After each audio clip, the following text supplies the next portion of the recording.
It's time for your daily dose of all things Chicago sports. This is the Daily Score. Now, here's your host, Mark Grote. Hello, everybody, and welcome into the Daily Score. I am Mark Grote, and we are definitely talking about what went down on Friday night at the United Center, the Chicago Bulls Ring of Honor, which I'll talk about in general as well.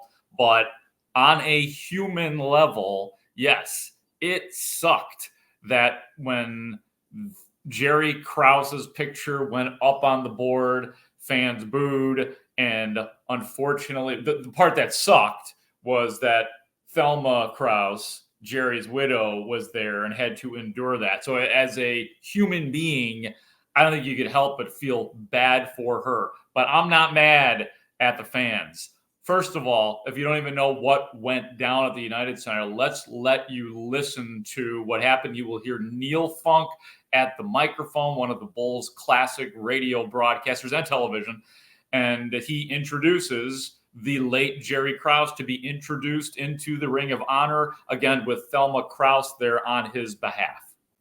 He was a six-time NBA champion, two-time NBA Executive of the Year, represented by his wife Thelma, Basketball Hall of Famer and former Bulls general manager Jerry Krause.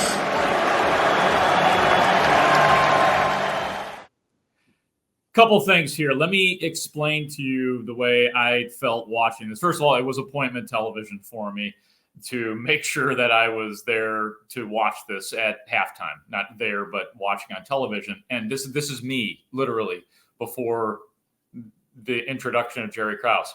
Please don't boo Jerry. Please don't boo Jerry. Please don't. Oh, they booed Jerry. They done did it.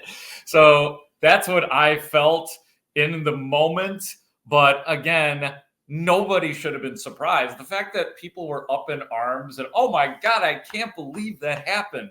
That's the part that sort of blew me away.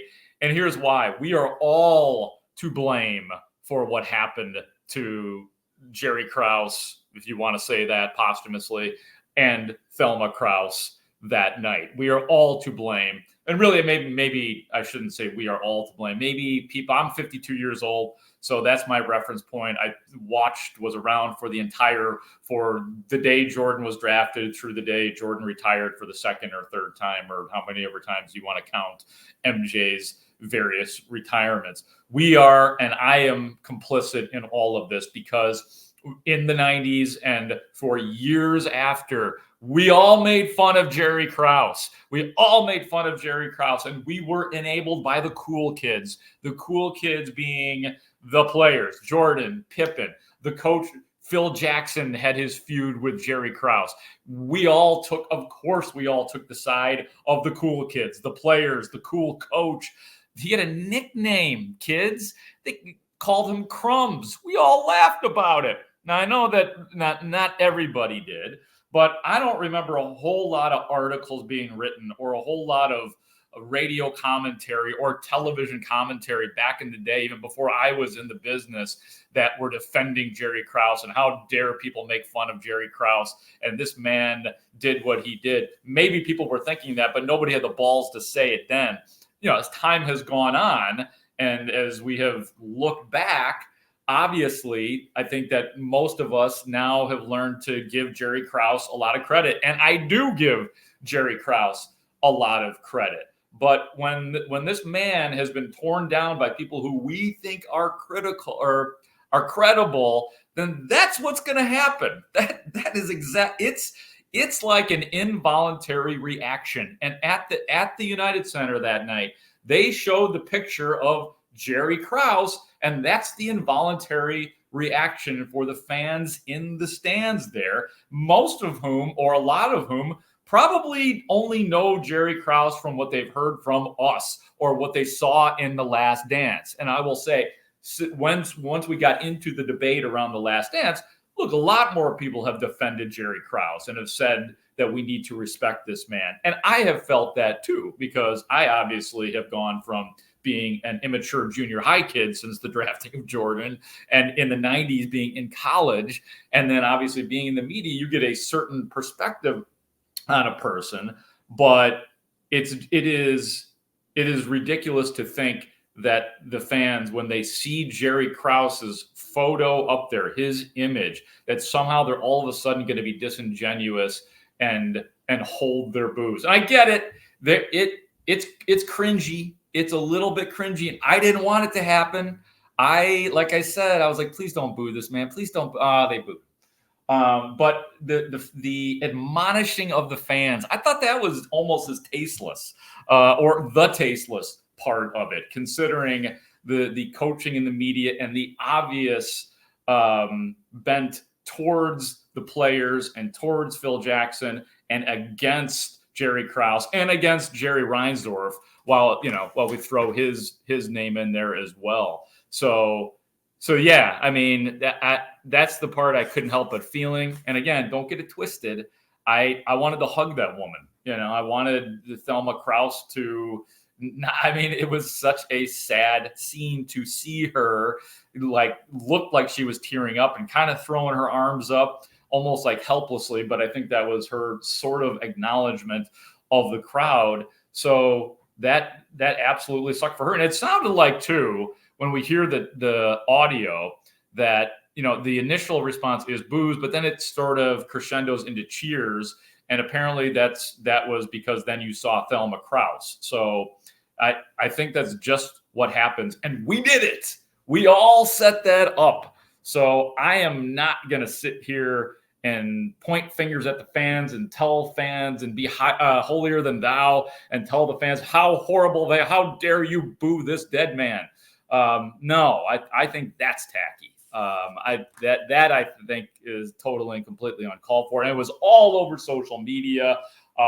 Fans, media, everybody was in on that. And I understand that it probably was people more in the silent minority like myself who actually could understand, because we set this up. And guess what? It's not good that we all set this up. It's not cool to, make fun of people and call them crumbs and sort of prey on people. And, Jerry Krause probably set up some of that on his own throughout his career for not being great with the media and not building a lot of great relationships and admonishing media members and all of that kind of stuff. But, I can say that with perspective, yes, Jerry Krause does deserve a lot more credit than he has been given. It is probably time to put all of that stuff away and say, look, let it be. And I think that Michael Jordan and Scottie Pippen and Dennis Rodman and Phil Jackson, all these guys, they can do a better job of saying, enough is enough. Jerry Krause, in full perspective, should be given more credit than he has been given for the 6 titles that the Bulls won in the 1990s. But kind of to just sum it up, I just don't understand why people thought that the reaction would be different. Even if I wanted it to be different, I understood what happened, and we did it. We made it. We set this up for decades. So that's what happens. Sorry, we're all involved on this. You want to point the finger, you want to yell at somebody, yell at all of us. I think that's kind of what I'm doing.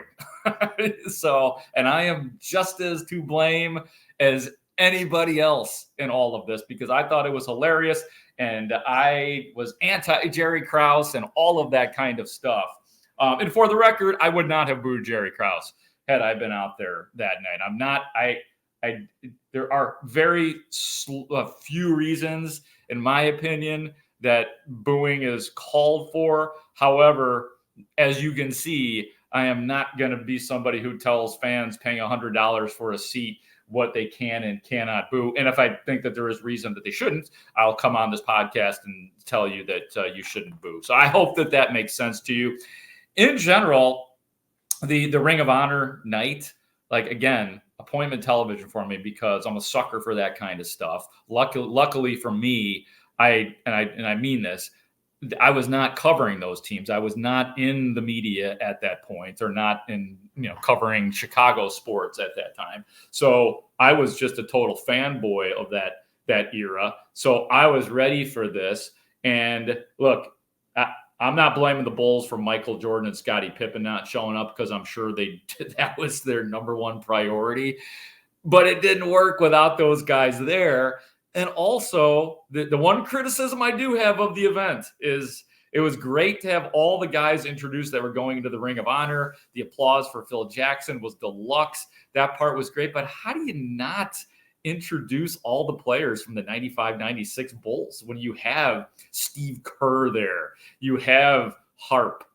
You have Ron Harper there. Why not introduce Ron Harper? Luke Longley is there, and any number of players from the 95-96 Chicago Bulls. How do you not do that? How do you not do that? Because that would have gotten people out of their seats. That's the goosebump-inducing stuff. I mean, I had them when they introduced Phil. So that's what we were waiting for. Hopefully there will be more opportunities, and Jordan and Pippen at some point in time will come back along with Dennis Rodman. So the whole thing, I'm not saying the whole thing was a waste by any means, but I think I maybe it was a timing thing that they didn't introduce them individually, but I couldn't understand that. So that's it for today on this edition of the Daily Score. For Ray Diaz, I am Mark Grote. I'll talk to you guys soon.